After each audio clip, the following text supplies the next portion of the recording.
After 2 days of rain, the weather has cleared and the fans in the New York, New Jersey area have dried out, and for good reason, because it could be a record-setting day in the NHRA Powerade Drag Racing Series. 5 wins and a runner-up in 7 races. Those are the stats of Top Fuel standout Larry Dixon. The 35-year-old is running away with Top Fuel, but his only win here in Englishtown was 7 years ago. There is no getting away from it. The biggest story in Top Fuel continues to be Larry Dixon. For the 5th time this year, he's the #1 qualifier with this totally vertical 456 at 323. But there's a different vibe in Larry Dixon's camp than the one in Kenny Bernstein's. The Miller Lite crew is loose. They got the points lead by 163. They could have the worst weekend of their career and still leave with the points lead. Not so for Kenny Bernstein. They know they have to start performing. They can't afford to fall any further behind Larry Dixon, or the Forever Red Tour could soon become the Forever Second Tour. Dave Reif? Well, Bill, if you're looking for a dark horse here today, look no further than Darrell Russell, the driver for Joe Amato, the winningest Top Fuel driver of all time. Amato, a 6-time winner right here at Englishtown. For the first time since crew chief Wayne Dupuis joined this team, they had a chance to head back to the Northeast Pennsylvania headquarters, regroup, reorganize, and this weekend they were rewarded with a nice 459, 318 miles an hour, the #4 qualifier. Now, if they can find consistency to go 4 rounds here today, they might just find the winner's circle. Thanks, Dave. Let's take a look at the ladder. You can see there's Don Susenka up against Larry Dixon here in round #1. Remember what he did 2 weeks ago. It was a Cinderella story. And Kenny Bernstein has Jim Head. As we get ready now for our first pair, engines have already fired down on the starting line. Corey McClenathan, you're looking at him in the Centennial Batteries Top Fuel. He'll be in the left lane, the #8 qualifier. He'll be alongside Mark Kinsella, who qualified #9 in the Lion Stout Top Fuel Dragster. Marty Reed along with Mike Dunn as we're getting ready. First round racing action here at the Matco Tools Supernationals.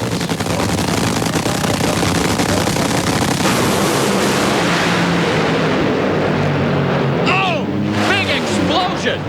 The whole motor, and you could see, look at the part come off. And this is the first time we've seen that happen. Bouncing over into the outrun area. While all that was going on in Kinsella's car, McClenathan runs a 467 at 322. Let's go back and take another look. Safety Safari already on the scene. Boy, this is a huge explosion. You see right over there, he's got problems. Cylinders are out, mixing them up. Right about here, you're going to see the explosion. Huge. It almost looked like it blew the crankshaft out. Bottom of the block come all the way up. You know, because of that, and that's usually the case there. When you see an explosion like that, the crankshaft breaks in half, it knocks the timing out, and then just launches everything into the air. Down track, there it is. Boy, that was since we've gone to the 90% rule, we haven't seen very many explosions that way. It almost looks like that's the bell housing right there from the back of the motor that contains the clutch system. That is huge. It actually must have blew the engine not only out of it, but also forward towards the driver's compartment to allow that bell housing to come out. And we should point out that bell housing, that came off after the finish line. There are no spectators in that area, and the reports are everybody is okay, and you can see that Mark is okay as well.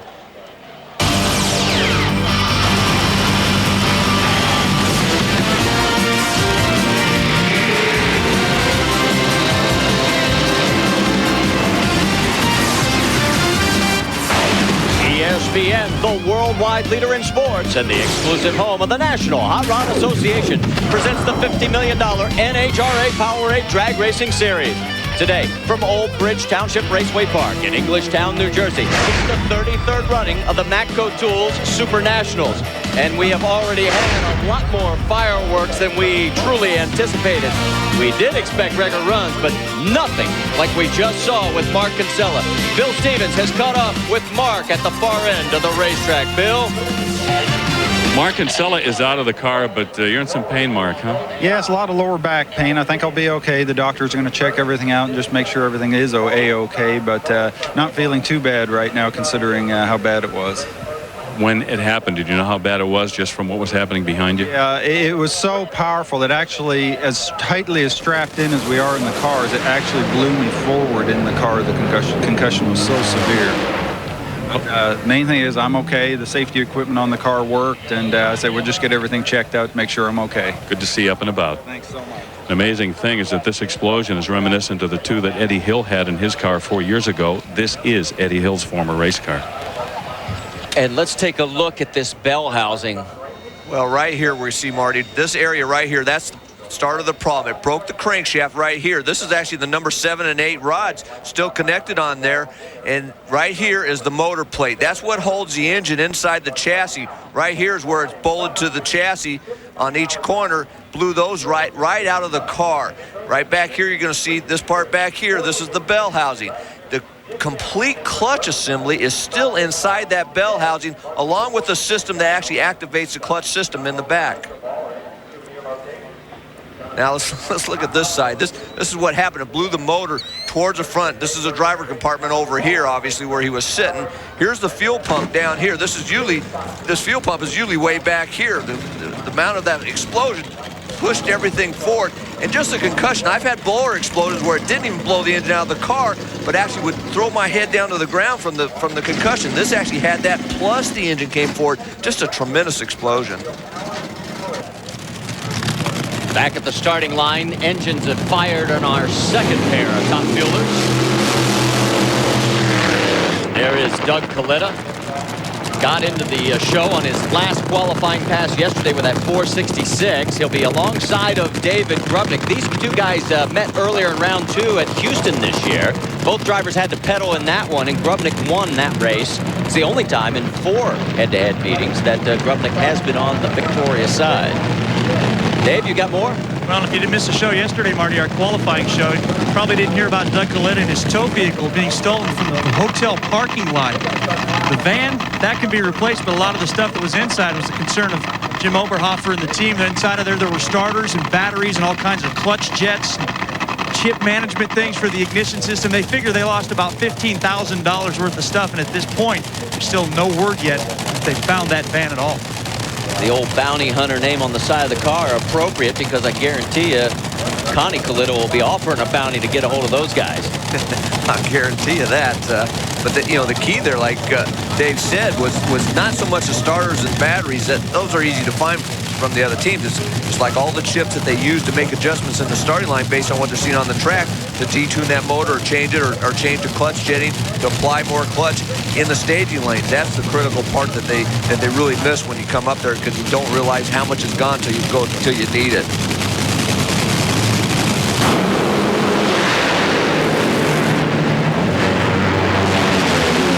A tire smoking affair. It's going to be won by Doug Coletta's 5:03 at 280. Grubnick a little worse at 5:38. And he is going to be on the trailer and heading home.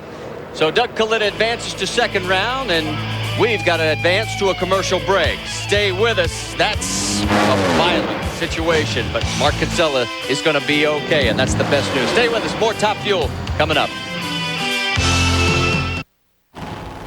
Track Fact is brought to you by Suzuki Motorcycles.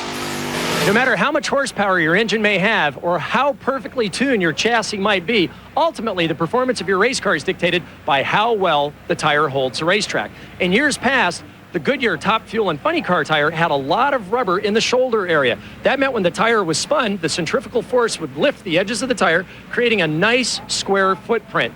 The more contact area you have on the racetrack, the better the tire performs. But Mike, that created a problem. And the problem was that tire spun early in the run, you would see the heat around the edges of the tire to where you would see some blistering. And in a worst case scenario, you would see what we would call the chunking, where pieces of rubber would actually pull away from the cord, creating a problem that you really didn't want to have. At the beginning of this year, in the interest of safety, the Goodyear engineers removed some of the material in the shoulder, but that created yet another problem. And what that did was made the footprint smaller. Didn't have the contact area, so the teams couldn't be as aggressive with the clutch set up and the horsepower in the critical area from 100 feet to half track where you made the most horsepower and could make the most ET. So now, once again, in the interest of performance, the Goodyear engineers have made yet another change. They've changed the construction of the tire so that they've tried to square up the shoulder once again to maintain that nice square footprint. But are they going to get the tire right this time, do you think? Well, I think so. I mean, Goodyear's been doing this for a long time in the interest of safety. You're looking for that perfect tire. You want to get the safety, and you want to get that contact area to where the teams can get very aggressive through the middle of the course, especially when it gets hot and greasy in the middle of the summer. You don't see the engine blow-ups, and you put on a good show for the fans. And that's Goodyear, always looking for the best out of performance and safety for the competitors. Along with Mike Dunn, Bill Stevens, Dave Reed, Parker Johnstone, I'm Marty Reed. We're at the Matco Tools Supernationals, and as you can tell, it's a little chilly, which means great runs for Pro Stock. The Pro Stock class boasts an amazing 7 winners in 7 races. But drivers yet to win include Jim Yates, 2nd in the points. Kurt Johnson, 7th. Jake Coughlin, 8th. An 8th different winner is possible today. We have the quickest Pro Stock field in the history of the category. Jim Yates, #1 qualifier, ran a 6:77 on the bump. Last year's winner, Richie Stevens, a 6:81.5 was his time. That's right, 6:81.5. Warren Johnson won the Pro Stock Challenge. Jack Coughlin may be out of his doldrums. He qualified 2nd. Pick a winner? You must be kidding. Dave Reed. The Pro Stock parity stats don't end there either, Bill. There's only been 3 guys that have qualified for every race. WJ, Jim Yates, and Ron Krischer. And of our 7 winners, only 5 of those have qualified today. Couple the fact these guys are running 670s, and the way the ladder shakes out, we may indeed have our 8th winner today. Guy with the most to gain and the most to lose, Warren Johnson, who is in line for that $25,000 double-up bonus. He's also the points leader. And qualifying is just one of the big challenges for Tom Hammonds. Well, the former NBA player has made the full-time switch to Pro Stock racing, and he's the subject of today's Powerade profile in the NHRA. I got bit by the drag racing bug probably when I got bit by the basketball bug. So, but I've been drag racing just about as long as I've been playing basketball for about 17, 18 years now.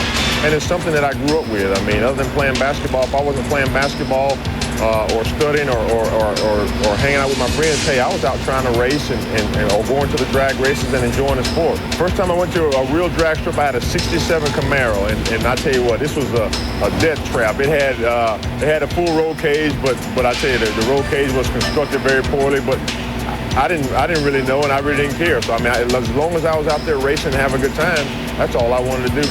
These Pro Stock cars, my Winnebago Cavalier, I mean, it's 2,350 pounds,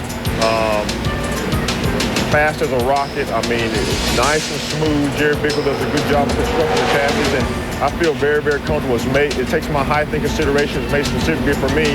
I don't think the average 5'5" guy could probably get in there and touch the pedals, but I feel very comfortable in our Cavalier, and like I said, I wouldn't do it if I didn't feel safe, especially going the speeds we go. God has definitely blessed me to be able to do 2 things in my life that I really love to do. Not many people in this world get to do one thing that they love to do for a living, so I've been able to do 2 things, playing in the NBA and also to come out here and professionally drag race. But I couldn't have started my drag racing career if it wasn't for my basketball career, and I owe that part of it to basketball. But hey, my first love has always been drag racing, and I'm just very fortunate that I'm able to come out here and compete in it. And we talked about how hard it is to qualify in Pro Stock. Left lane, you can see Tommy getting all crossed up. The best he ran all weekend was a 691 at 200 miles an hour. And as you take a look at this graphic, the season started out gangbusters for him. But the last 3 races now, Bristol, Atlanta, and here at Englishtown, he has failed to qualify. But, let's set the scene for you. George Marnell and Darrell Alderman, they're former winners from this year. They're 2 of the 7. They failed to qualify as well. So it just goes to show you how hard it is to make the Pro Stock field here at NHRA Powerade Drag Racing. So now we're going to find out if yesterday's version of Star Wars can be the movie sequel today. You're looking at Gene Wilson. He won a shootout race at Budds Creek, Maryland earlier in the week. And in fact, that was an event where Warren Johnson did not qualify. It was an 8-car show.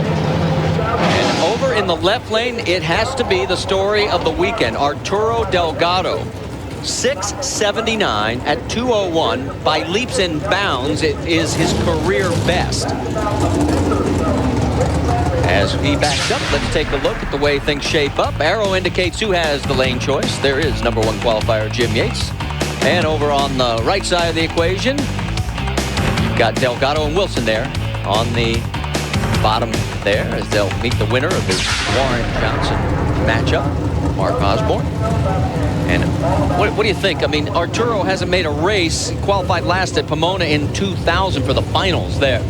Well, I'll tell you, that session yesterday was a great pro stock session. I was very surprised. We talked about the air conditions didn't really change much from the first session to the second session, but yet all these guys were able to step up and run career best. Bob Fry actually talked to some of them, and they actually felt that some of the lesser teams that were a little bit maybe down on horsepower could make that full perfect run and get down the racetrack. Other teams like Warren Johnson we saw actually spun the tires in the final run at 682.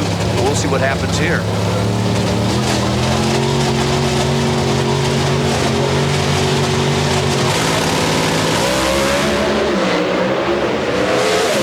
Has the advantage off the line, and he's going to take the win.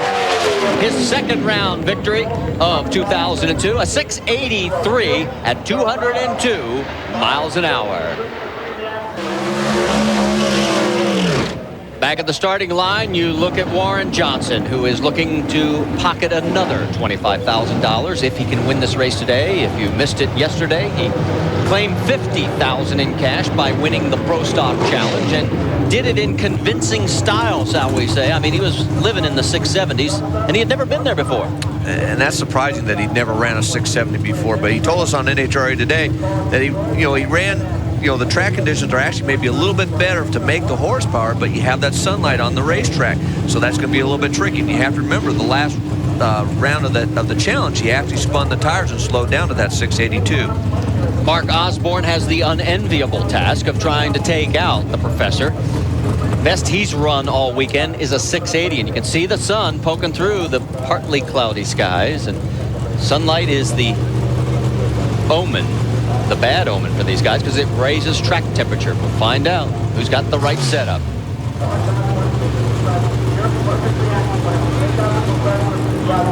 Osborne taking his time getting into the pre-stage beams. WJ's been there for at least 15 seconds now.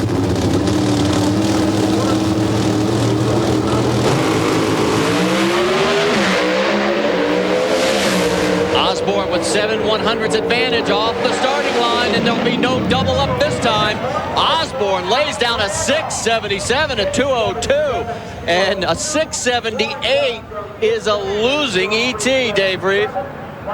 Marty, down here in Johnny Gray's pit, you're looking at the manifold that got scratched a little bit when he pedaled on and off in that race with Dean Scusa. Johnny kind of laughingly pointing out that fortunately people weren't watching him, because he said his driving job was a little bit pathetic on that. Just glad to have a second opportunity. As far as anything else that's going on over here, they did shear a couple of blower belts off there, so they did replace the supercharger. It's Johnny Gray has worked his way into round number 2, place he hasn't been since a long time. All right, thanks, Dave. As we go back out onto the starting line, you're on board with Jake Coughlin. That's his father, Jake Sr., helping him back up and get him lined up. That's real good. The number 2 qualifier up against Ron Krischer, one of the former winners. There's Jake Sr. Good going forward. Looks real good still. Nose still keeping. You're okay. That's perfect. You got about 2 feet. You're on. These guys have met 15 times. Jeg has won 9 of them. But he's 0-2 this year against Ron Krischer.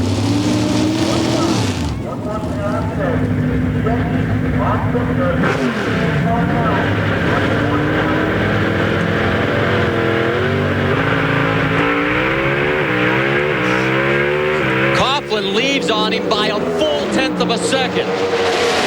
It's over. 78.3. It has 78.5. You ran 202.58. He ran 203.40. Gotcha. Just felt like it wanted to pull left a little bit down. Out low, it was definitely felt heavy down low. I pulled low probably a little bit early, and the 2.3 probably a little early, and she took off from there. Felt like it wanted to run out on the big end too. So you hear the post-race analysis from Jeg. Back to the team. Let's go to the far end, Bill. Just a few moments ago, Mark Osborne dropped the winner of the Pro Stock Challenge, Warren Johnson, yesterday. 700ths on the tree. You're on a 677, and you said that's the Mark Osborne of old. Yeah, you know, this Steve Smith gave me a great opportunity to drive this car, and I wanted a chance to drop back and, you know, prove to myself that I really could do this and hang in here tough for him. He can do it. And you can see the replay of the run right there. Boy, that car on the right side of your screen, it never budged off that center. He went right down the middle. Now it's up to Richie Stevens to try and punch out the #1 qualifier. Remember, Richie won this race last year here at Englishtown, but this is going to be a tall order. Yes, it is. I mean, but Richie Stevens, the kid's very, very good on the lights. Jim Yates, on the other hand, it seems like he's hit and miss. When he's on, he's pretty good, but he's been off a lot lately this year. But that car has ran flawlessly in qualifying. I mean, 677, consistent 670s all through qualifying. Looks very, very good. Richie's going to have to get the jump off them on the start line if he's going to want to beat Jim Yates.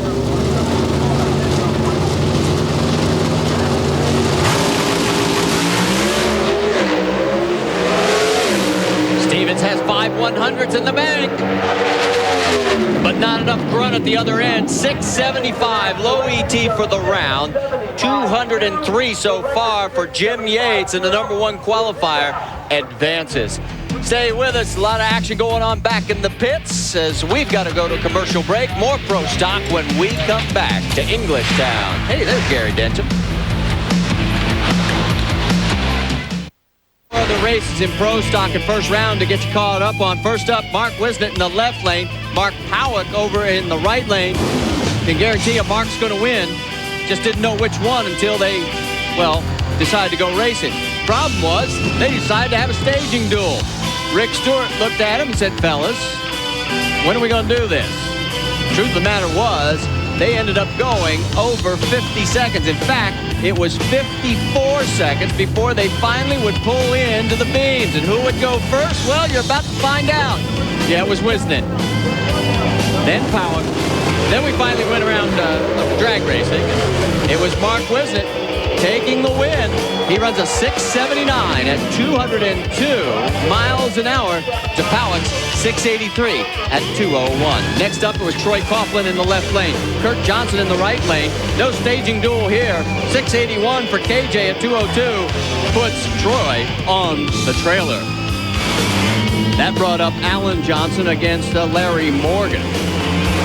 Watch Alan Johnson in the left lane. Morgan goes up in smoke. 685 at 202 for Alan, who won our last time out at Atlanta. Could he become a first-time repeat winner in 2002? Then it was Greg Anderson and Mike Edwards. And Edwards goes red, throws away a 683, but it might not have mattered because Anderson ran a 679 at 202 miles an hour. So take a look. This is how the ladder will shape up in round 2. Arrow indicates who has the lane choice in round number 2. And there's the right side of the equation. Oh, that'll be a good matchup. Osborne and Wilson. Remember, it was Mark Osborne who was replaced by Gene Wilson in that Mopar Dodge. Bikes coming up when we come back. Stay with us.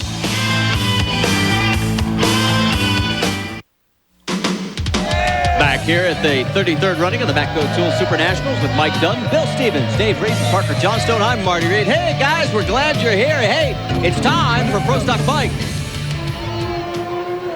In Pro Stock Bike, Angel Savoy holds a slim 9-point lead over Gainesville and Houston winner Craig Treble. The 31-year-old Savoy can extend her advantage here at Englishtown, where she's won 3 of the last 4 years. And guess who's #1 with a new national ET record, 704. Angel #1 on your hit parade. There's Matt Hines in the #2 spot. He won this race last year, and the arrow, of course, indicates who has lane choice. Let's show you first round in Pro Stock. First up, Steve Johnson left lane, John Smith on the right, and John runs a 717 at 190 miles an hour and wins by over a bike length over Steve Johnson.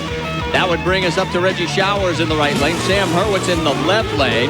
Hurwitz goes red, and Showers runs a 717 at 187 miles an hour, and Reggie moves on to round number 2. Then the biggest upset. Watch Matt Hines. He's over in the right lane, and Matt throws away a 7:11. That's right, 7.11 seconds. Tomaselli only ran a 7:21, but Matt goes red and tosses it away. So your defending event winner is out of here. Then Angel Savoy and Fred Camarena. And Angel, well, she didn't go quicker in 7:04. just a 7:13 at 188 miles an hour. So that was the first half of the Pro Stock Bike Field. We'll show you the second half as we go to commercial break with some of the fans back in the pits getting some autographs. Stay with us. We're coming back to Englishtown.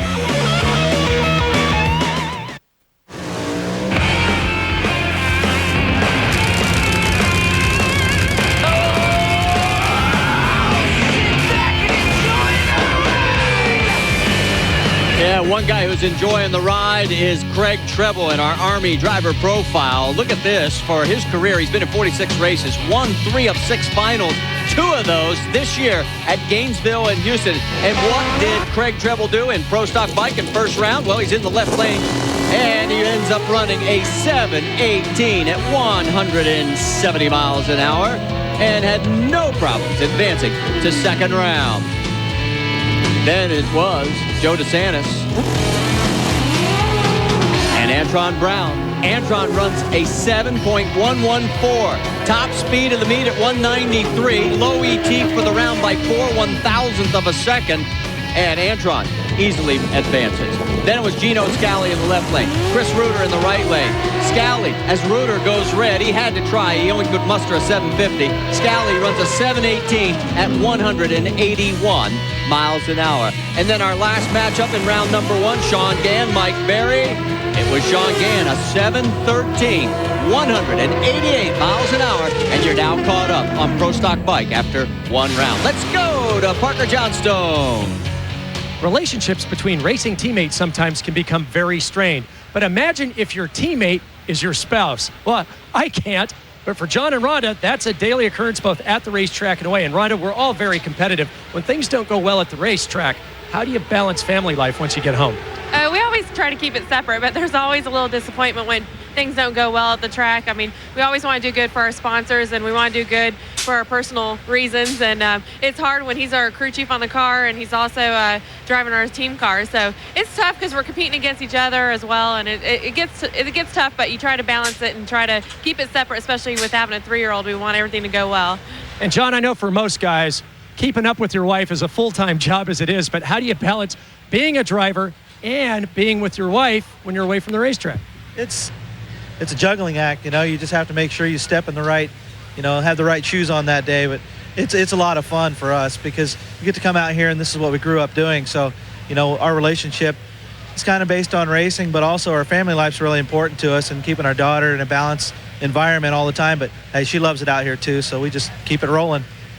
Well, John and Rhonda make it work. It's something that I don't think I'd ever try. And remember, they are professionals. Don't try this at home. Thanks, Parker. Hey, we got to take a commercial break, and that means it's time for Top Fuel. When we come back, we'll find out how Rhonda and everybody else fared.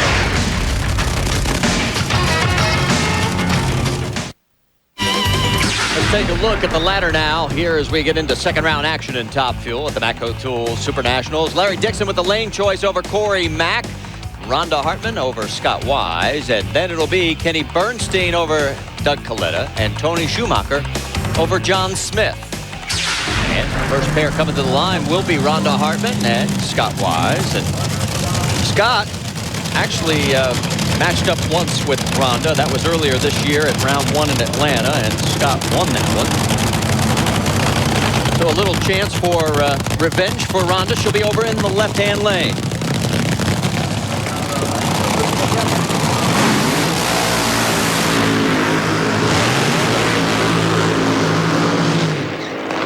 Rhonda's been looking very good in qualifying. Ran that 466, come back around 472 in the first round. She's got a good shot at winning this round. But Scott Weiss, he's used to upsetting people. He's done that to me a couple times, I think. And he did that with Darrell Russell when Darrell smoked the tires in the first round.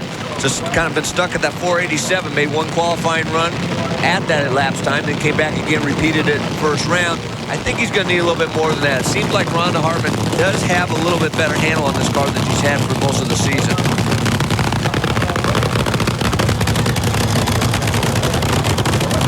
There you get a good look into the cockpit, Scott Wise.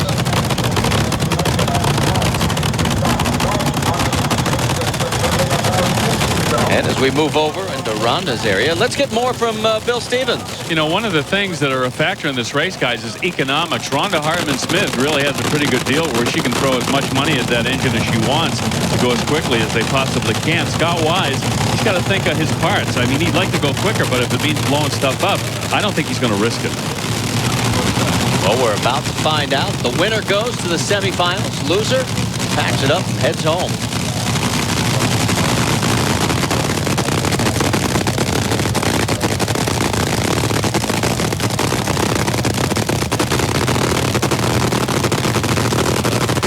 Neither car seems to want the stage.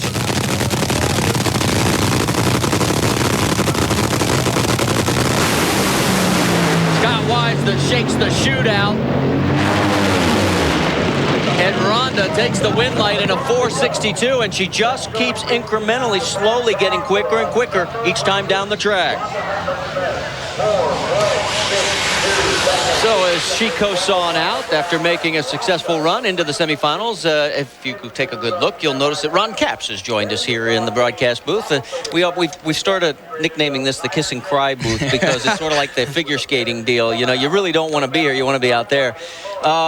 First off, what's going on in your camp right now? Because nobody can be real happy. All right, I've been practicing this answer because you guys always ask, yes, Selzy, when he was up here. It's a very uncomfortable question. We're struggling. Obviously, Mike can tell you what it's like. Don't mean to struggle a lot, but it's like life. I mean, you go along and things are thrown at you, and you can't make excuses.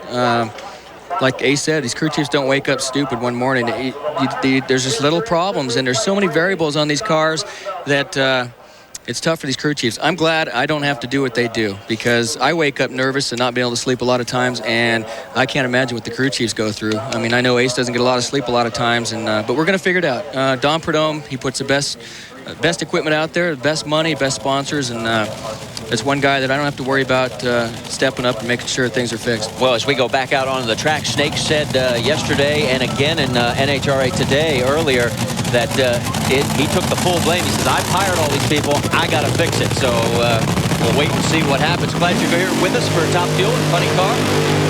That's Tony Schumacher.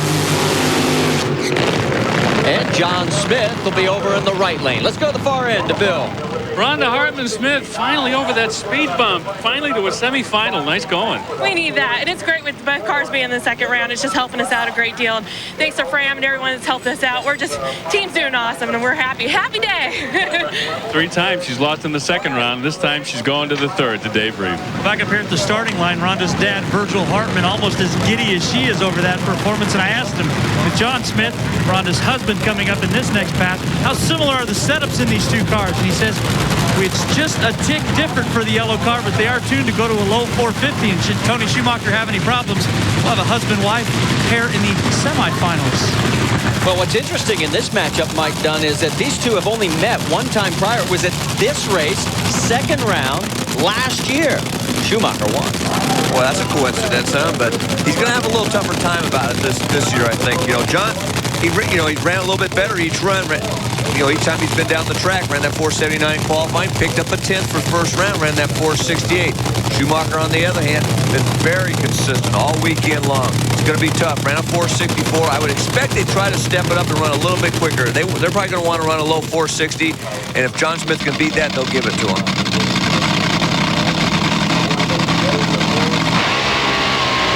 Oh, John has problems. You saw him disappear.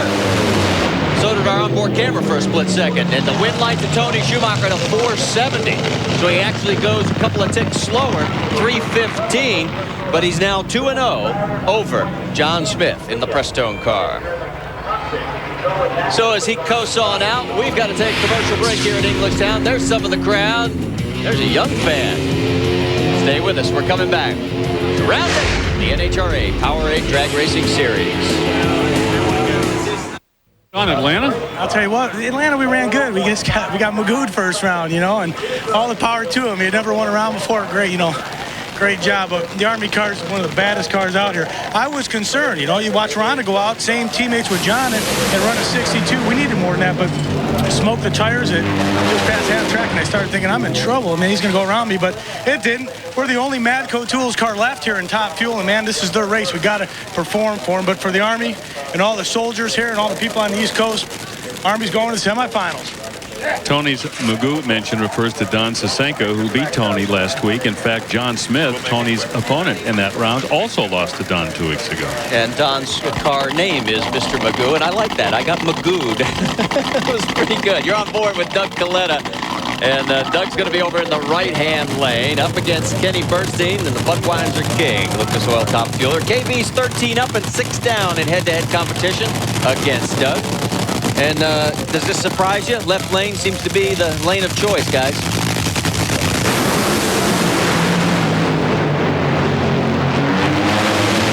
And Bernstein, 454, 324.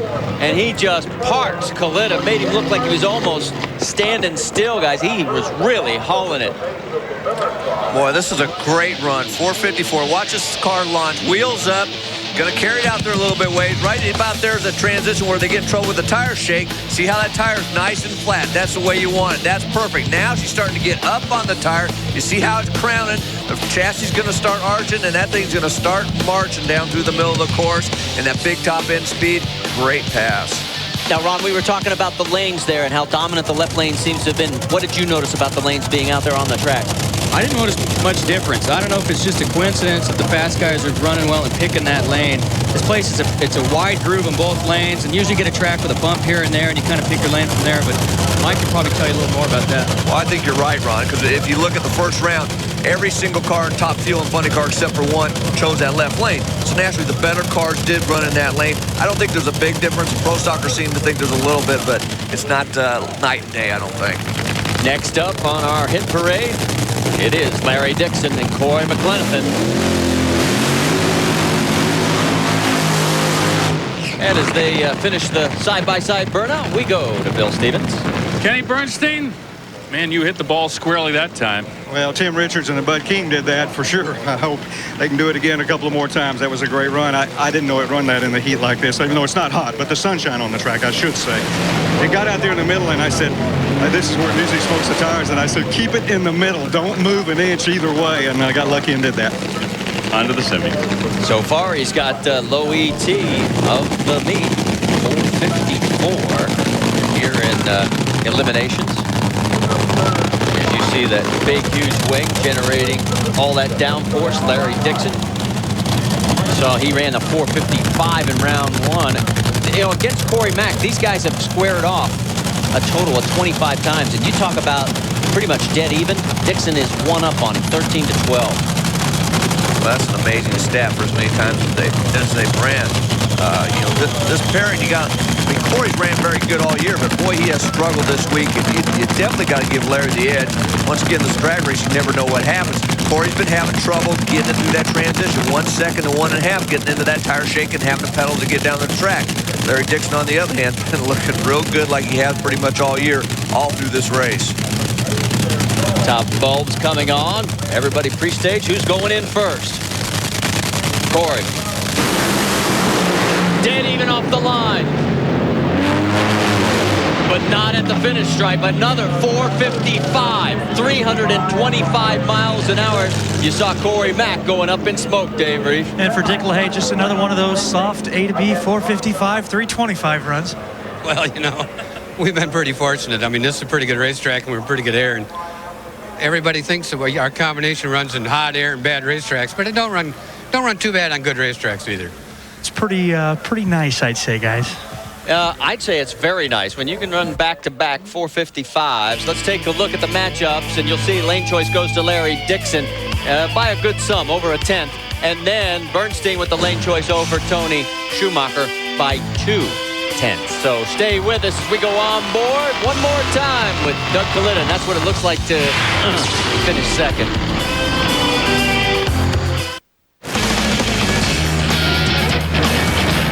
It's been an explosive day. And for poor Dean Scusa, it cost him a body.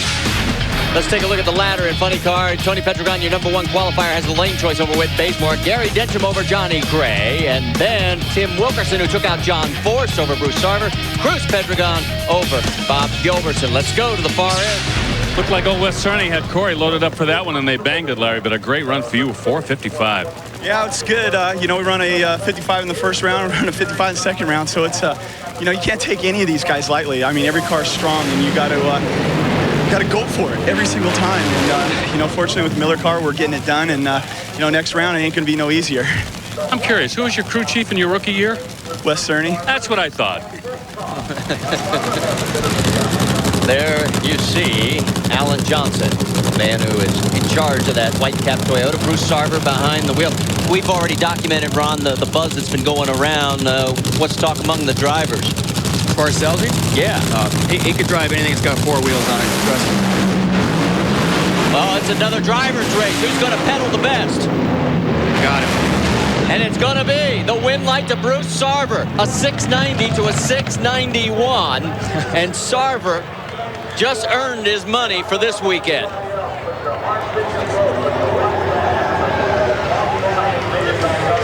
Well, let's watch this. Sarver's actually going to smoke the tires first. As soon as he hit the throttle, I have a feeling he figured it's done. Tim Wilkerson was long gone. That was a good thing because that allowed the car to settle down. Watch him smoke as soon as he hits the throttle. He's going to stay out of it for a long time because he figures the race is over. Then he sees Tim get in trouble, gets back on the throttle. That's what you want to do. It's very hard to do that. I actually pedaled it twice. Second time picked the front end up and went down the racetrack. Had he tried to get back on that throttle real quick, which is really easy to do, as you know, Ron, it's hard to stay out of that throttle for any length of time. The car probably would not have recovered. He would not have got the win. Now, the arrow indicates who was first at that point. The reaction time went to Sarver, and at the 60 and 660 marks, Wilkerson was first there, but at the finish line, the 690 beat the 691. Let's take one more replay, and you've done pretty good jobs yourself, Ron Capps, pedaling these things. Well, my car did that. At that point, just like Mike says, you almost like to drive it like a truck. Sometimes you want a little half throttle to get it going, but if you stab the throttle a couple times and break the clutch loose, get it going like he did. And at that point, you're really looking at the other guy. It's a neat experience because your car's starting to hook up. You look over, you see him in trouble, and you hope the finish line gives you some time. Let's go to Bill. Bruce Sarver jumped out of that race car like a jack in the box. It got hot in there. What happened? I have no idea. It was, when you pedal like that, it probably over rev as soon as it hit the gas, and it smoked the tire. I couldn't believe it did that. And then I picked it up and blew him off again. Then it was hauling down, it was running him down. It's going to make it. All of a sudden, boom, blew up right in my face. But hopefully the body's not hurt, but we'll fix this white cap Matco Tools Lucas Oil car and be back. What can you possibly do to get this car down the racetrack with all the excitement, Bruce? You guys have tried everything. I don't know. That just blew us away. I mean, it shouldn't have smoked the tire, so that's a malfunction somewhere in the timing system. I don't know. AJ figured it out, man. Go catch your breath, bud. Hey, Bill, duck when you say this, but you could remind him that a 690 wouldn't even have got him in the field for Pro Stock. But like I said, you better duck. Back at the starting line, Cruz Pedregon hasn't advanced out of second round yet this year with his new Advanced Auto Parts team, but he's got a pretty decent shot, guys. I mean, he has run consistently now in the 80s up against Bob Gilbertson, who last time he went a round of racing was last year at Las Vegas until today. Yeah, Cruz, he won this race. I lost him one of the rounds, and he won this race. So this place has been good to Cruz, but you never know with Paul Smith. And you hear, guys, it's not cliche that we get out of the other end when we race him or get ready to race him. He is tricky, he's savvy, and he can run in any condition. So you never know. This car can step up and run a 480.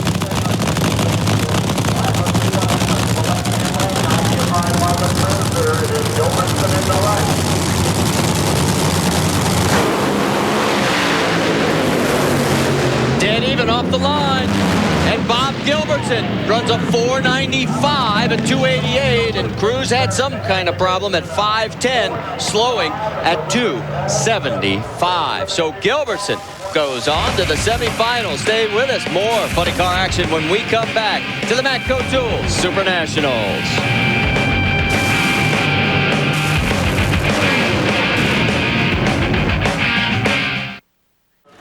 Well, Bob Gilbertson, you are now the president of the Zero to Hero Club. Your first round win of the year, now your first semifinal. Yeah, we've been at zero too long. We're happy, so happy that we got Powerade with us, Trick Tank, all my guys back in the factory. They're working today, so keep on making them tanks, guys. Wesley, Robbie, we're excited. We beat out the Advanced Auto guys. Life is good. Yeah, it's wonderful. He'll take on the guy who failed to qualify for Pro Stock, Bruce Sarver. Yeah, I noticed Bruce isn't around when you said that. He'll get back to both of us on that one. Now, take a look at the win streaks. Excluding John Force, no one has won 3 in a row in funny cars since Cruz did it in 1992 when he won 5 in a row. There are the guys. And your boss, Ron Capps, holds the mark at 7 victories in a row. Yeah, he was a bad hombre back then. I mean, it was, Mike could tell you, it was pretty stout when you pulled up against him back in those days. This is a big round because Bazemore was penalized 10 more points. It's a second penalty for oiling down the track in the first round. So, in essence, he has got to win a few more rounds here to make up for that, and he's got to go up against #1 qualifier, Tony Pedregon. It's definitely going to be tough. Going to be 2 contests. Who stages the deepest and who gets to the finish line first.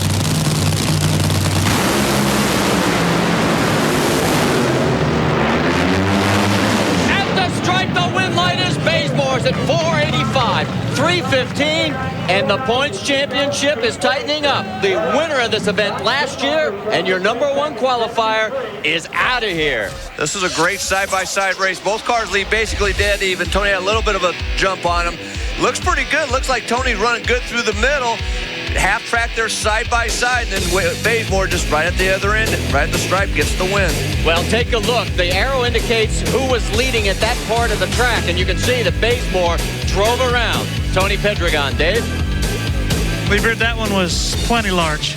I tell you what, it's important that you're able to beat those force cars on race day. Hats off to that whole Matco team, man. They're doing a superb job.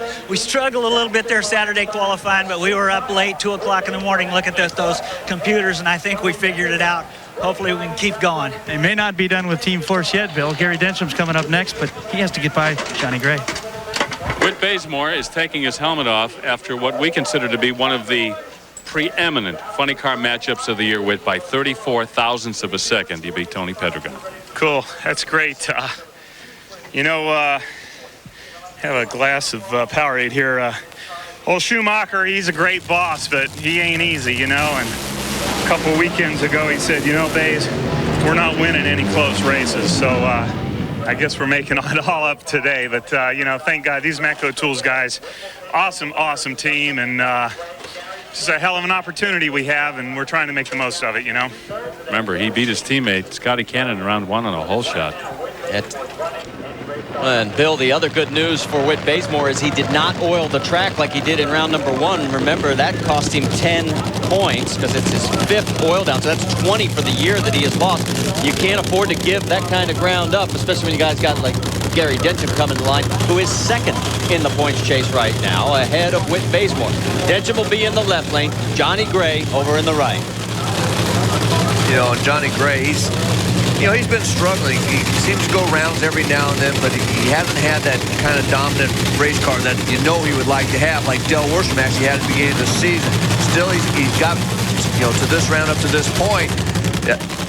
Gary Dencham, on the other hand, we look at the wins by lane here, we're starting to see that even out. Some of the better cars are getting in the other lane because they lost lane choice in the first round. But Jimmy Prock, he spun the tires down track, got lane choice, only ran 545 because Johnny Gray had more problems, but got the win. He likes to run that big speed, but he did spin the tires in the middle. He's going to have to keep away from doing that to get this win.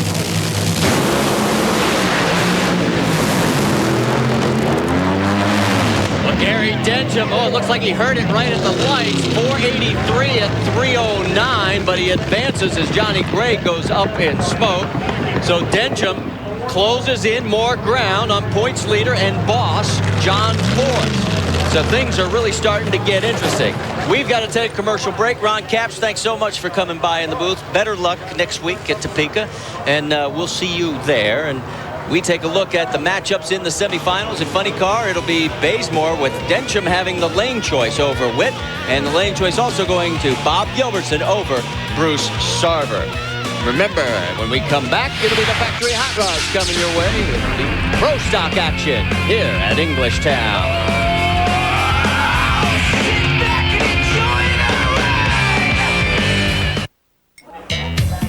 There's Rhonda Hartman-Smith and the team getting ready for semifinals, the first one she's made here in 2002, back in the pits here at Englishtown at the Matco Tools Supernationals. Let's take a look at Pro Stock here in round #2. #1 qualifier Jim Yates has the lane choice over Mark Wisnant. Greg Anderson over Alan Johnson, Jeg Coughlin over Kurt Johnson, and Mark Osborne over Gene Wilson. So we get ready. Alan Johnson, you're looking at him. He is the only racer left that is a former winner this year. Now, look what's happened to the other 6. The race that they won, and then the very next race, they come out and lose. Well, the deepest was Mike Edwards. He went to the semifinals in Houston.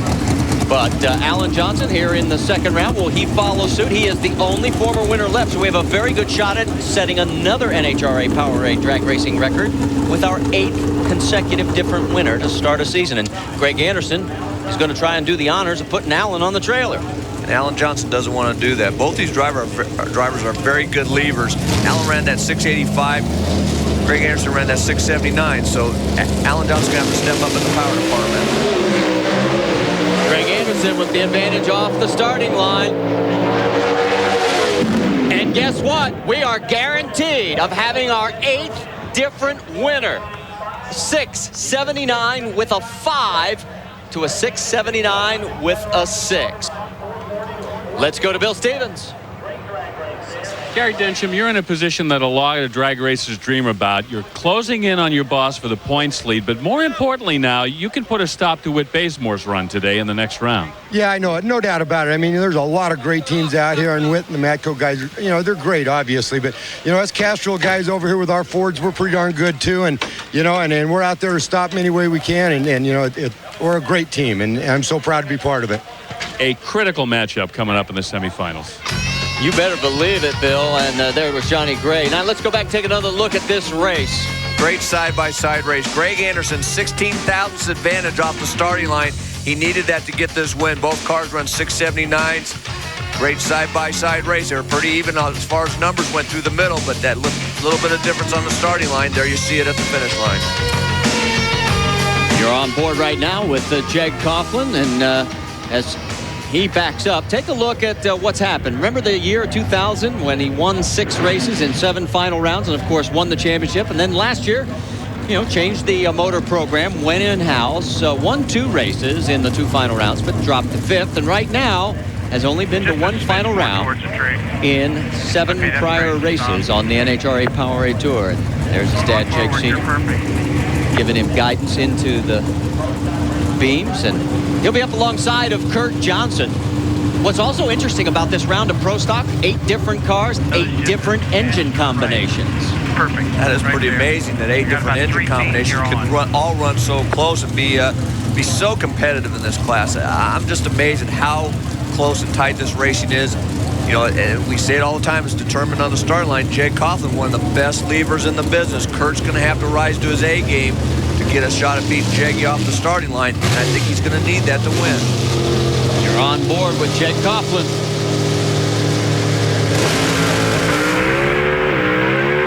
The advantage off the line to Jeg.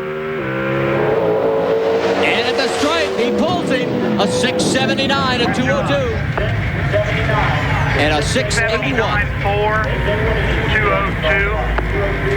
Felt like the front end just came straight up, unloaded on the wheelie bars, and then tugged the motor down real hard, and I yanked 1 to 2 probably just a shade early because of the shift light problem over. And as he pulls off, let's go to Bill. Greg Anderson admiring the handiwork of Jeg Coughlin, who goes 679, but you've already run 2 of those today. Yeah, I mean, I'm not complaining. I'm just complimenting that guy because he's a heck of a racer. Have you got enough to go all the way today, do you think? You blew the engine in the final in Atlanta a couple weeks ago. Don't bring that up. Don't bring that up. I hope I got enough to go now. The engine's looking good. I think it was just a freak deal last week. I think we can go all the way. If I can do my job, we can go all the way. Let's go to Parker.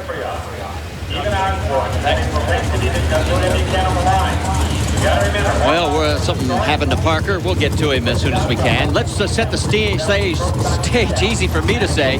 Mark Osborne up against Gene Wilson. And this is interesting because Mark Osborne used to drive the car that Gene Wilson is now in. So you don't think there's a little payback time here?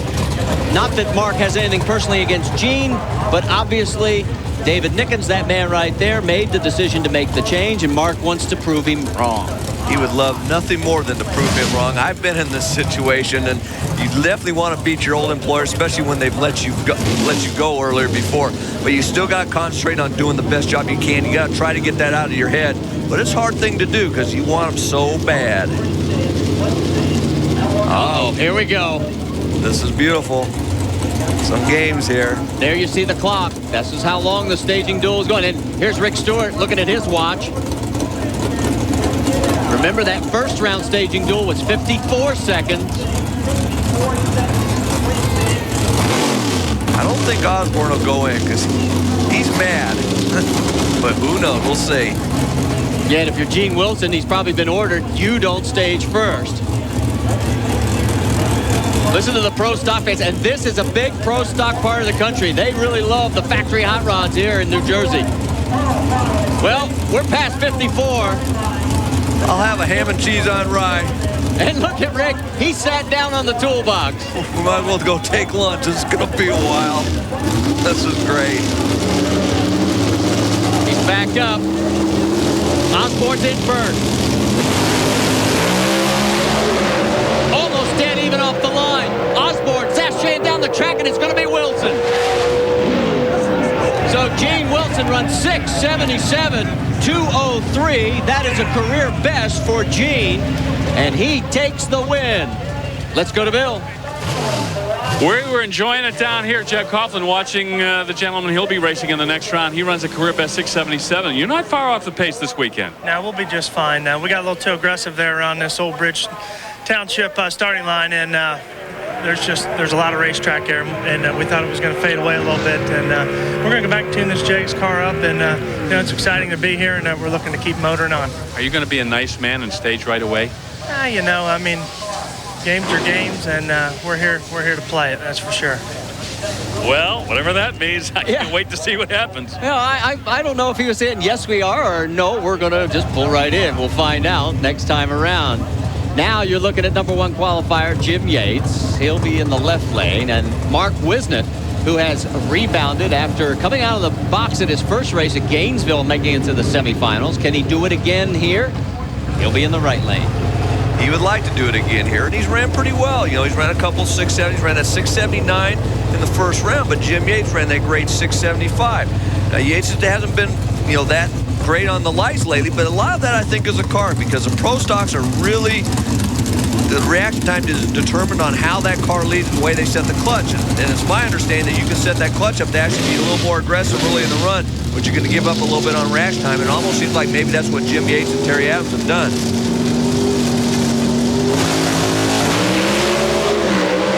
Advantage off the line to Jim Yates. And it's going to be a Yates win, and he pulls even closer to points leader Warren Johnson. 676 at 203 miles an hour, and that is the quickest run of the session. Wow, and we've got Pro Stock bikes still to come here at Englishtown. Go away.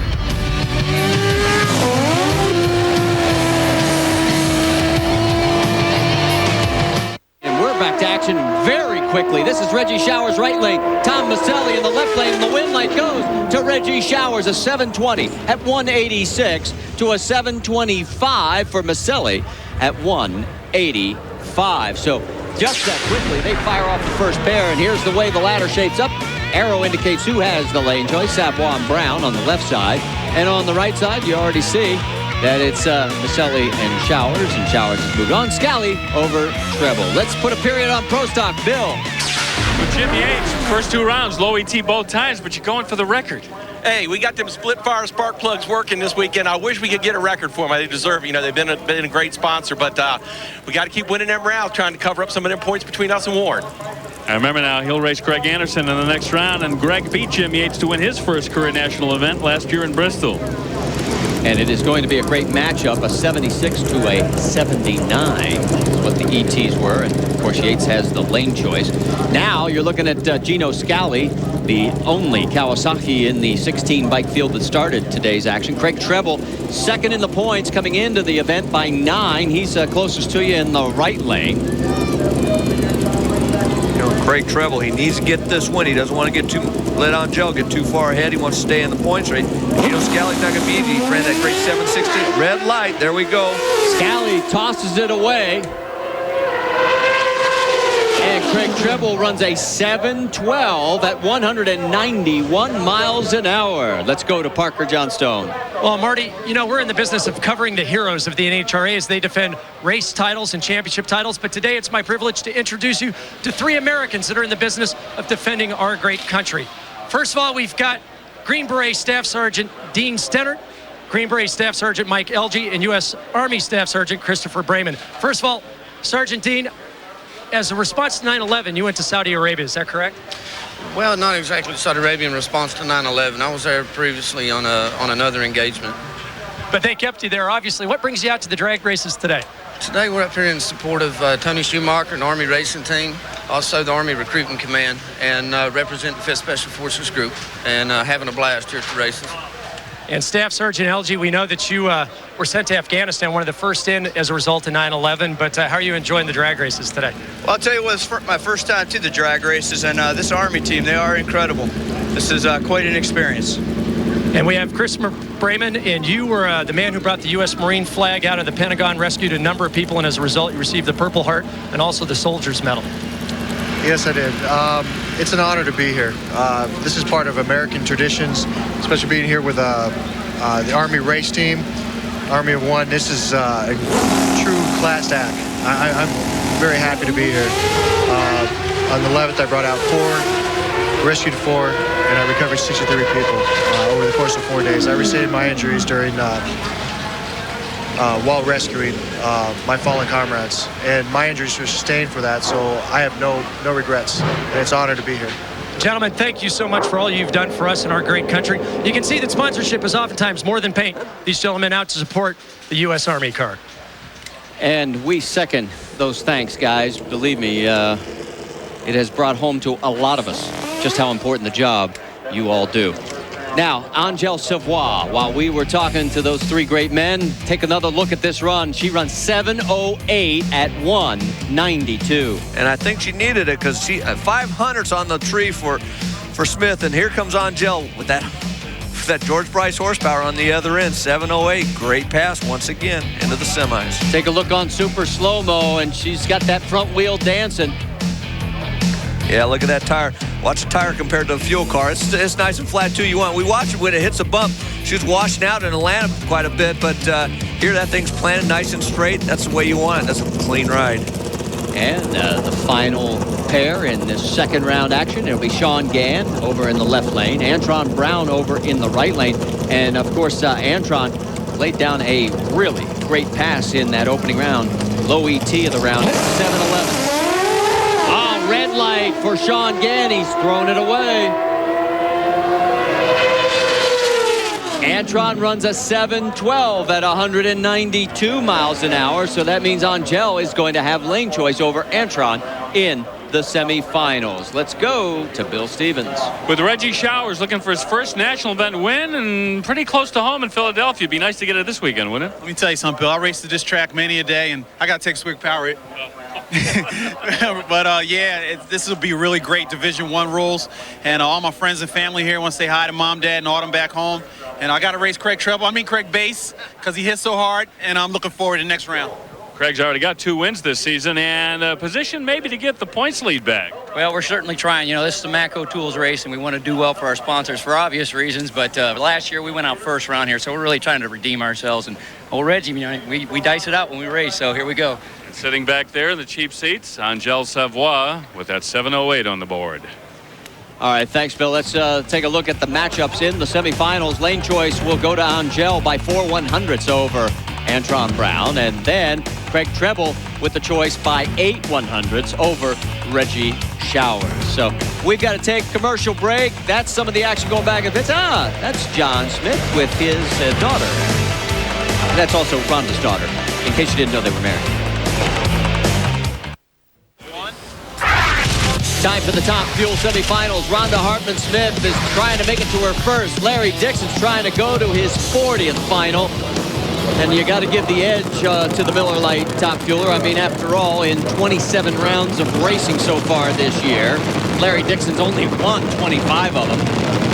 That's an unbelievable stat. I mean, those are stats you dream about. You figure it never is going to happen. And Larry Dixon knows what position he is in this year. He is on top of the world. But, you know, Rhonda Hartman-Smith, she ran that great 462 the round before. And we've talked about it all year. This car's been very good in the early part of the course. Ran the big numbers. They seem to be getting a better handle on it. They seem to be able to keep the pipe lit to the other end a little bit better. Consequently, that's why she's run a little bit better ET. I would imagine if I'm them, I would still just try to go up there, maybe try to get a little bit better, not too greedy. If Dixon's going to run another 455, he's probably going to win. You give it to him, but let's go run another 462. Parker, we see a lot of sunshine. What's new? Well, the track's getting a little warmer. Dick LaHaye said because he characteristically carries the front end on this car, it narrows the setup window. And even though the weather's warmed up a little bit, this track is so good. When everyone's chasing him, you've got to be very conservative with the setup. He said, let everybody else come after us. We're just going to keep trying to run the same numbers time and time again and count on them making the wrong decisions. Well, he's been running 455s all day. That's what he ran in first 2 rounds. There's Snake looking on.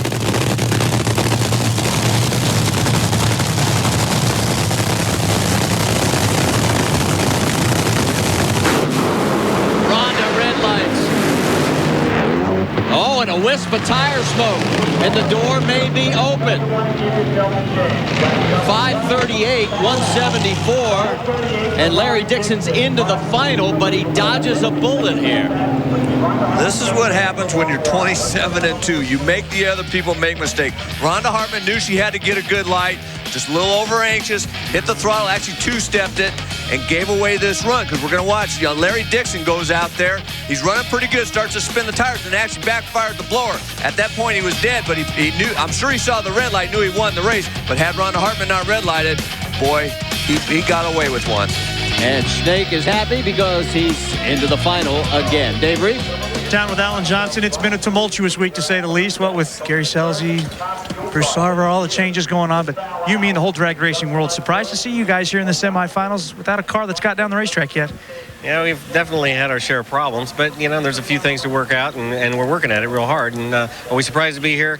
For the way the cars, you know, ran the first 2 rounds, yeah, we're surprised. But anytime you qualify for a race, you got a chance of winning it. So, you know, it's getting the light at the end before the other guy. Go make those changes. He's got some changes coming, guys. Yeah, and it's we're taking a look at the run there from last round with Bruce Sarver as engines come to life. As our second semifinal is the stage is set for Tony Schumacher against Kenny Bernstein, and it'll be the Budweiser King. There he is. Tim Richards looking over as he makes final adjustments. On board with Tony Schumacher.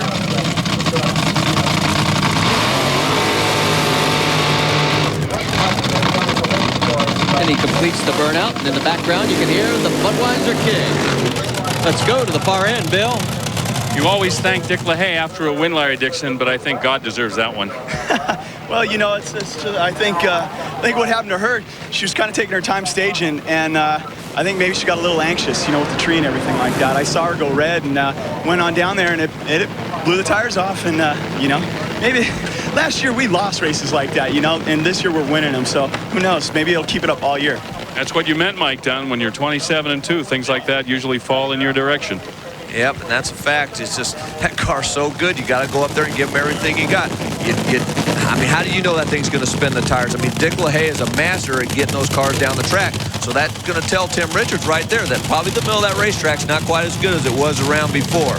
Well, and the thing that Tony Schumacher and Kenny Bernstein now know is they run better at 538. They've got lane choice. For Tony Schumacher, big round here because he can literally go into a tie for third in the points and potentially move past Corey McLenithan. Well, you know, and that's a fact. As we look at the wins by lane top field, 12 wins in the left lane, 1 in the right lane. That's an amazing statistic here. So according to that, Tony Schumacher's got his work cut out, but I think he's got his work cut out just based on the fact the way that Budweiser King car's been running. Oh, you saw the tire smoke, and Kenny Bernstein has the lane choice. 460 at 317. White Cheryl likes it, and we've got to take a commercial break, and it's going to go to On Board with Tony Schumacher. And you'll see the tire smoke one more time and say bye-bye to the Budweiser King. Stay with us.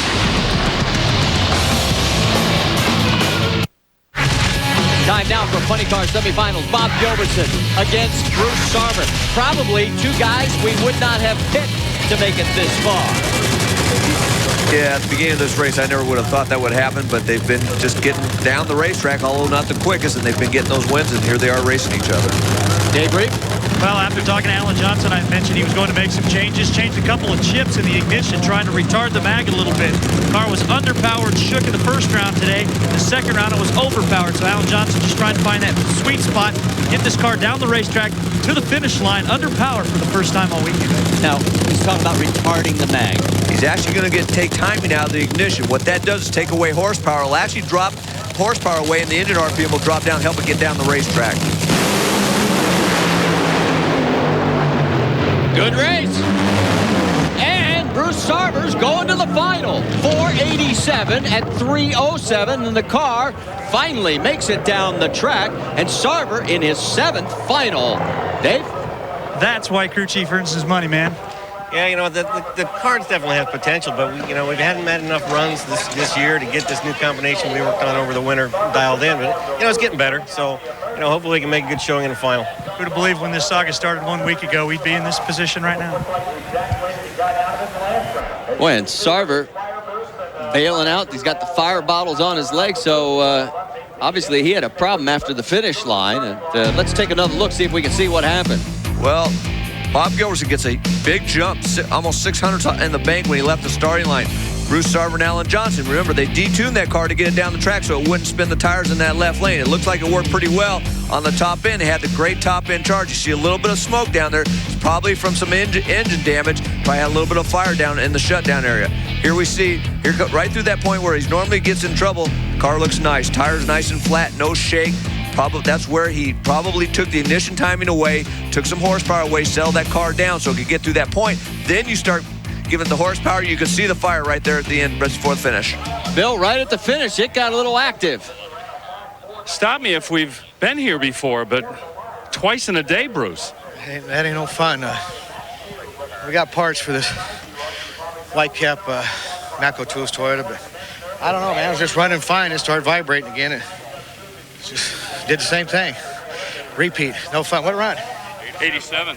Oh, it was going fast, wasn't it? You're excused. Go get some cold drink. Well, the other semifinal has Gary Dencham against Whit Bazemore, and this is a rematch for these guys. Remember back at Bristol in the finals? Well, it was Whit going into the victory. He's over in the driver's left lane, 493. Dencham goes up in smoke, and that was one of the turning points for the Matco Tools Iron Eagle team, because since then, Bazemore has won 2 in a row, trying to go to his 3rd straight final here. And let's get more on Whit from Parker. Well, Marty, right up until the last moment, tuner Lee Barrett making adjustments to the pneumatic timers, looking up at the sky, hoping for a little cloud cover, but he saw what a strong run Bruce Sarver had. He looked at me and said, you know what? I think this lane's going to hold more than we thought it would, so we're going to tune it up and let it fly. Bill? Remember, guys, this is a critical round in terms of the points. John Force went out in the first round. Whit Bazemore came in 92 points behind Force. Dencham 78 points behind Force. This is big. No, and it's going to be Dencham in a time of 481, 322 to a 498 at 296. You saw the smoke in Bazemore's car, and Dencham keeps control of 2nd place in the points and narrows the gap on the boss. Here's the finals. Gary Dencham going for career win number 4. And he'll have the lane choice over Bruce Sarver. Stay with us when we come back. We've got the factory hot rods and the bikes. Semifinal action continues. Time for the factory hot rods. Pro Stock semifinals. Jim Yates against Greg Anderson. And Gene Wilson against Jack Coughlin. You already know that we are guaranteed of having our 8th consecutive different winner. Remember, there's only 16 cars that qualify in an event. It's never been done before in NHRA Powerade drag racing. And there is Jake Jr. in the right-hand lane. Gene Wilson will be on the left side, and these two guys have never met in competition. Jake going for his 2nd final of the year, 34th of his career, and of course, this is new territory for Gene Wilson. He's never been here before. No, but Gene Wilson's done a great job. He seems like he's finally settling into that team and doing a good job on the on that race car. Got a good light last round. He's going to need it for this round because Jeggy is one of the best at leaving that starting line. We've seen a lot of staging duels. Remember, Jeg talked about he's going to play the game. Who's going to go in first? Looks like he's creeping in, and he does go in first.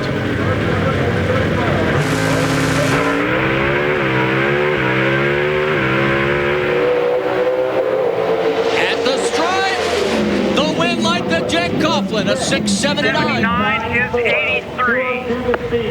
Good job. I don't think we left much upstairs either. Good job, guys. Going to the second final. Let's rock and roll. And back at the starting line now, Jim Yates in a big moment with Greg Anderson. If Yates can win this round, by my count, unofficially, he would take over first place in Pro Stock points from Warren Johnson, who was eliminated in round number 1. Jim Yates has a faster car, but he needs to get a good light. Anderson first off the line by 3 100ths. At the stripe, the win light to Greg Anderson, a 681 hole shot to the quicker but losing 679. And Greg Anderson is going to his 7th career final and 2nd here in 2002. Bill Stevens. Boy, what a fantastic final round coming up, Jake Coughlin. You and Greg Anderson, a couple of guys that are murder on the starting line. Equitable in performance. It's going to be a fun one, and you let one get away in Gainesville. Yeah, we sure did. I feel like I let one get away last week in Atlanta against Greg. So, we're pretty hungry right now. Whole Jeg's team's just doing a heck of a job, and, we're looking to put this Jeg Chevy Cavalier in a winner's circle. Well, he knows something about the winner's circle here in Englishtown. He actually won Super Gas here in '97, the year that he won 4 different national events in 4 different classes.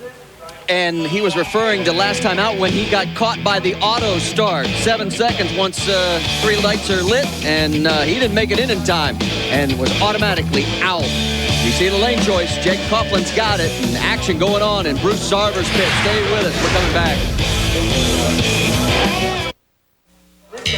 Time for Pro Stock Bike semifinal action. Reggie Showers in the left lane. Craig Treble in the right lane.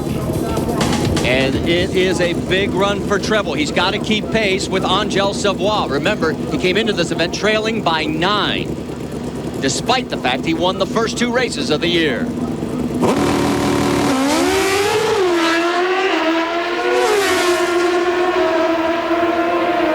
It's going to be close.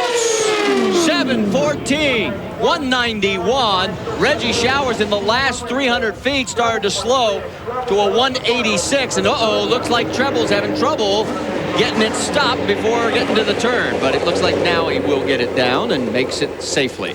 So Craig Treble has maintained pace, and that means now it is time for Antron Brown to see if he can punch out the defending 2-time champion, Angel Savoy.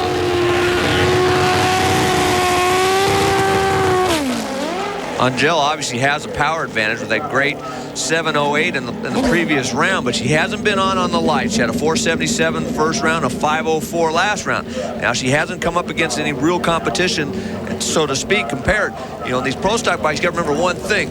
They move quick enough. A fuel car, you react as soon as you see the yellow. You're not going to red light if you wait till you see the yellow because it takes a car so long to get going and roll through the beam. Not so with the bikes. They're actually quick enough that there's a possibility that they could red light. Antron. These two have not met this year. Now, last year they met 7 times. Angel won 5 of those 7 matchups. And, of course, Angel going for a 38th career final. Antron attempting to make his 15th.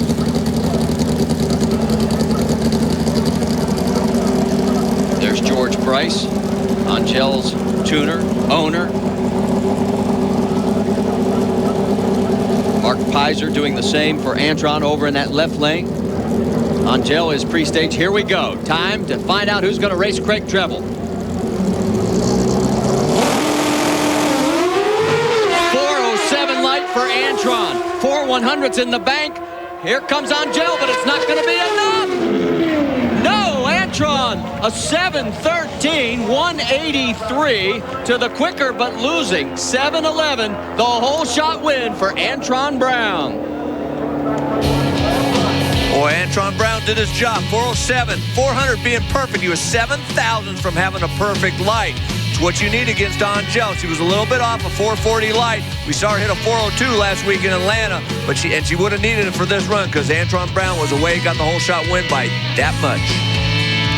She was closing, but not enough. And they're the guys who are going to match up in the finals. We'll talk to both of them in a moment. Let's first catch up with Dave Reef. Down where the action is fast and furious inside of Bruce Sarver's Whitecap Toyota pit. A couple of new fire bottles going on, trying to clean up all the mess from that. As far as what exactly happened, well, the answer was very, very simple. It looked a lot worse from that fire, but all the car did was actually shoot a head gasket out. This is the gasket that you're looking at right here, and you can see where the fire shot through there and it ended up hurting this number 7 cylinder. So they're going to go ahead and put a couple new heads on this. They think the block is okay, but it's been a very costly weekend. These are all used cylinder heads that they'll have to get fixed. Now to the far end with a couple of happy Pro Stock bike finalists. Well, Antron Brown had a one-race deal. Here's a team that may be parking it. You're going to the final round. You took out the old cousin-in-law in a hole shot. It feels awesome. You know, we got to thank God up above for this. Mark's been working hard. We just got to try to keep this momentum going and see if we can have something for this Matco Tools bike over here.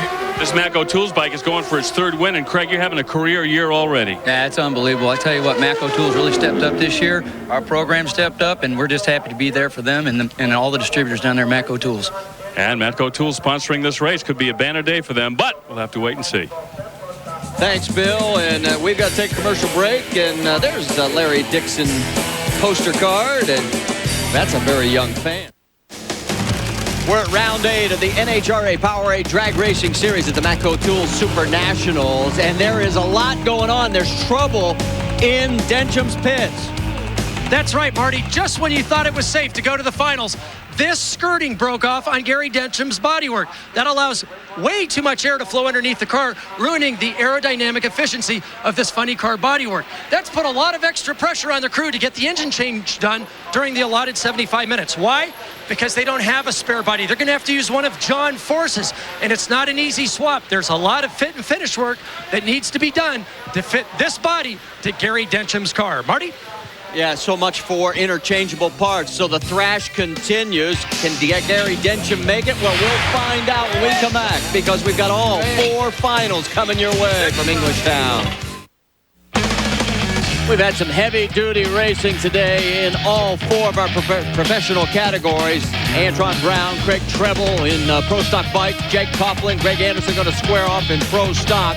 And then Gary Dencham up against Bruce Sarver. And, of course, it'll be the blue car, Larry Dixon, against the red car, Kenny Bernstein. And first up, it is the final in Pro Stock Bikes for Antron Brown. He'll be over in the right-hand lane, looking to go for his 10th career win, first of the year. For Craig Treble, well, he's looking for win number 3 of 2002, 4th of his career, and a big opportunity here for Craig Treble because if he wins this race, he takes over the points lead by 9 over Angel Savoie. But it's not going to be an easy task. Both of these bikes are very evenly matched, as it should be in the final round. You should have your 2 of your best bikes, obviously. Angel went out to the semifinals, but Antron Brown, he's been running very good. Ran that great 713 with a great 407 light the previous round. Craig Treble ran a 714, 428 light. Antron's got to watch it. He has the ability to red light. He's been very quick on the lights, but he's going to want to still get that jump because these bikes are so evenly matched. Mark Pizer, the crew chief for Antron Brown, tells his man, go get him.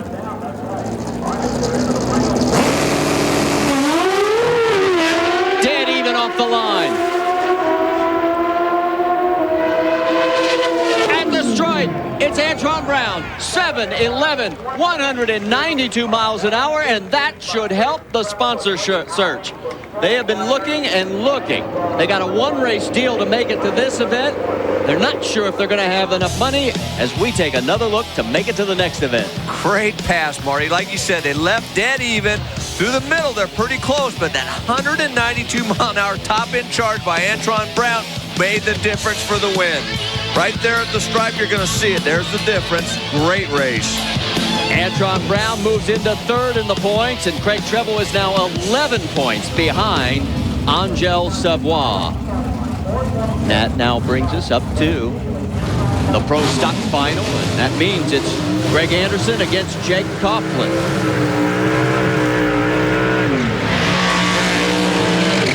announcer over. These two met back last time out in Atlanta. And, of course, you remember, if you heard us talk about it a little bit earlier, Jeg ended up getting nailed by the auto start. Bill, you've got more? Looks real good. A little towards the wall. Perfect right there. These are two of the best levers in the sport right here. Watch what happens at the starting line, guys. Absolutely, positively, the car with the best reaction time is going to win this one. Well, Jeg's lights today have been a 435, a 444, and a 457. Greg's been a 433, a 440, and a 443. Backs up exactly what you were saying, Bill. You got about 3 feet, you're on. Yeah, and Greg Anderson has a tendency to hit those 4-0 lights too every now and then. He's very, very sharp on the tree, but so is Jeggy. And the key is here too. It's the final round. You want to get off the starting line, but man, you got to hit those shifts just right. You don't want to be too quick or too late on the shifts and lose a couple hundreds and lose a race. No matter who wins, it's our 8th different winner at the first 8 races this year. Hold on.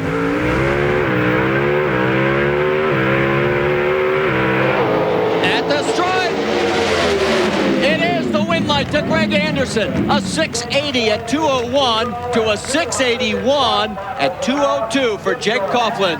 And Greg Anderson, with a 430 light again, had 2 100s in the bank on the starting line. Take another look. Well, you're going to see this. Greg Anderson had 200s in the bank when he left the starting line.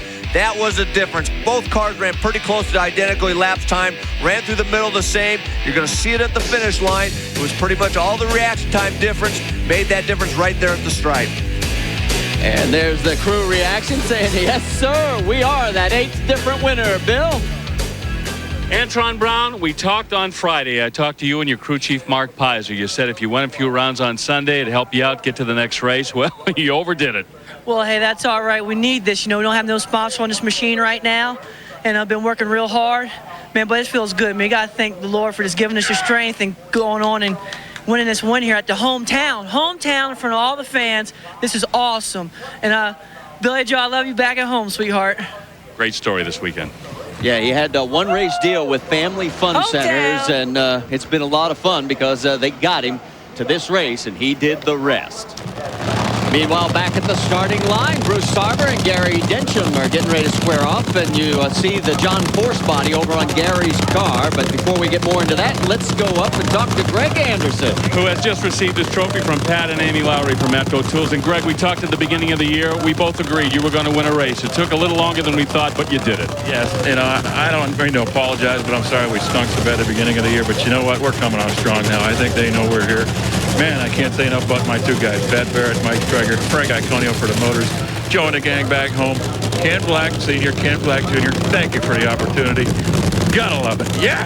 From a blown engine in Atlanta to a perfect day in Englishtown. And back on the starting line now, we draw our attention to the funny car final. And of course, big story here, Bruce Sarver takes over for Gary Scelzi. There's John Force. He wants Gary Densham to win this. And it would be big in the points.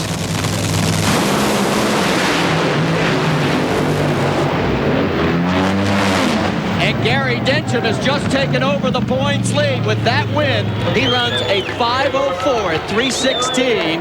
And you see the celebration going on, Dave Reef.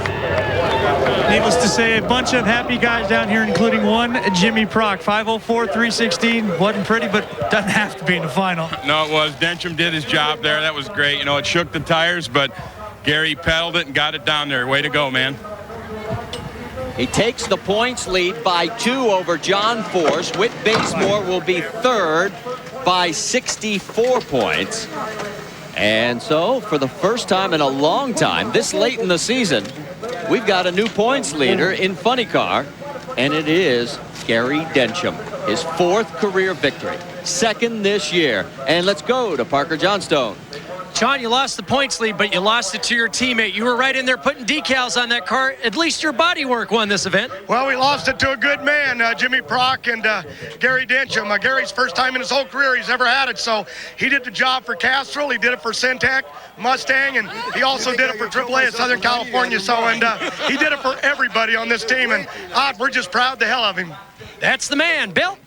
Gary Densham, for the first time in your 30-year career of racing funny cars, I can tell you you are leading the points. Well, it's hard to believe, isn't it? And I tell you, and I don't know if we could have done it without my group there. And I mean, car went out and shook. I pedaled Jimmy Prock horsepower, you know, with Austin Coyle and Bernie and all the guys there. And just took off and flew again. I never saw him, so I'm down here horsing happy. I'm screaming already. Were the other two teams helping you out, prepping the car before the final? Yeah, we had a problem with the other body. It was cracking and breaking, and, you know, it was easier to try and put this one on than it was to fix the other one. And, you know, we'll have our good old Auto Club body back next week, and hopefully we can put it in the winner's circle. Let's hear it for those 55-year-olds. Yeah. And there's Bruce Sarver coming over to congratulate him. We take a look at the points now in Funny Car, and there you can see Gary Densham by 2. Whit Bazemore, 64, back in 3rd. This is turning into a real dogfight. Dale Worsham has dropped now to 5th. Remember when he was 2nd in that points chase? Brings us down to our final race of the day.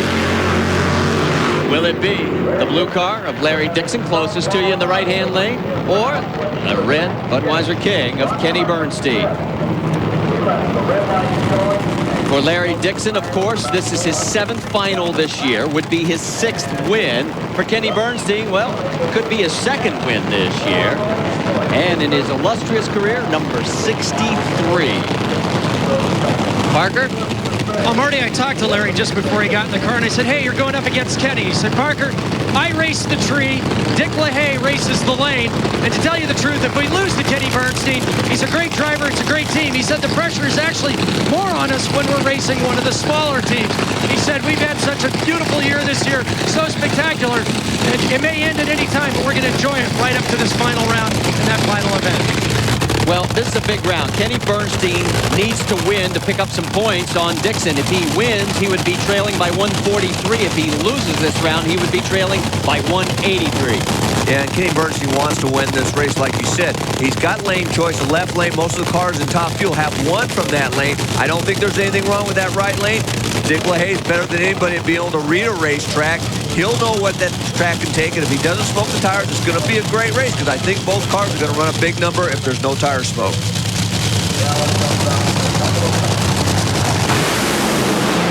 Dead even off the line. But no contest at the stripe.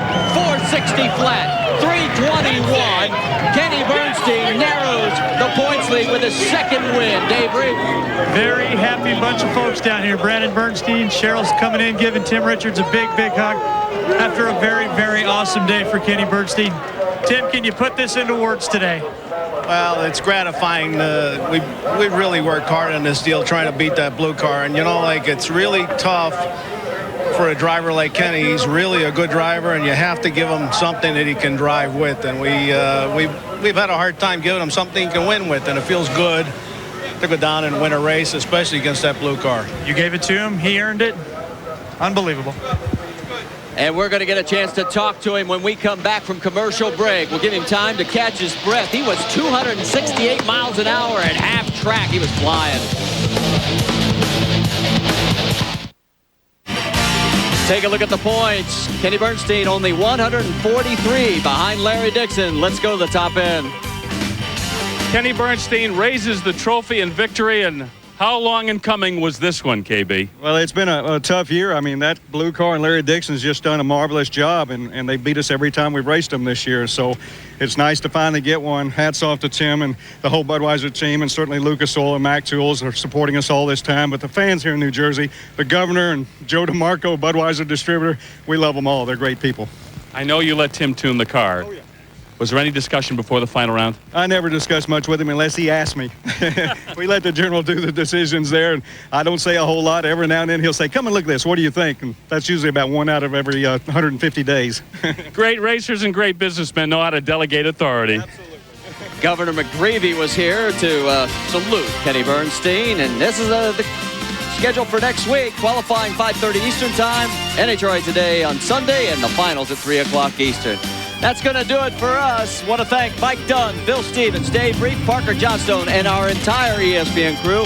I'm Marty Reed, and we all thank you for making it possible for us to have such a great time, because without you watching, we're nothing. RPM Tonight's coming up next. Whit Watson with all the day's highlights. This has been a presentation of ESPN, the worldwide leader in sports. For more, log on to ESPN.com. We'll see you next weekend from Topeka, Kansas. So long for now, everybody. Yes!